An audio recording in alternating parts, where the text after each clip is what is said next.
இன்றைய அனுதின பரலோக மன்னா நாள் பிப்ரவரி 24. ஆதார வசனம் ரோமர் 8:3-4. மாம்சத்தினாலே பலவீனமாயிருந்த நியாயப்பிரமாணம் செய்யக்கூடாததை தேவனே செய்யும்படிக்கு தம்முடைய குமாரனை பாவ மாம்சத்தின் சாயலாகவும் பாவத்தை போக்கும் பலியாகவும் அனுப்பி மாம்சத்திலே பாவத்தை ஆக்கினைக்குள்ளாக தீர்த்தார்.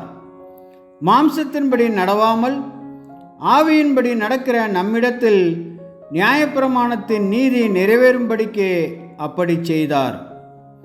இதன் ஆவிக்குரிய விளக்கம்: இந்த உறுதியான வார்த்தையின் மூலம் நமக்கு எவ்வளவு ஆறுதலும் சமாதானமும் உண்டாயிருக்கிறது.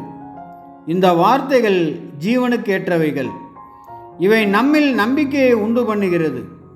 நாம் மாம்சத்தில் பூரணராக இல்லாதிருந்தும் வாஞ்சையும் விருப்பமும் உள்ள இருதயமுடையவர்களை தேவன் அவர்கள் விருப்பத்திற்கு ஏற்றதாக பூரணப்படுத்த சித்தமுள்ளவராக இருக்கிறார். நமது சரீரம் அழிவுக்கேதுவானதாக இருந்தாலும் நாம் ஆவியின்படி நடக்க முடியும்.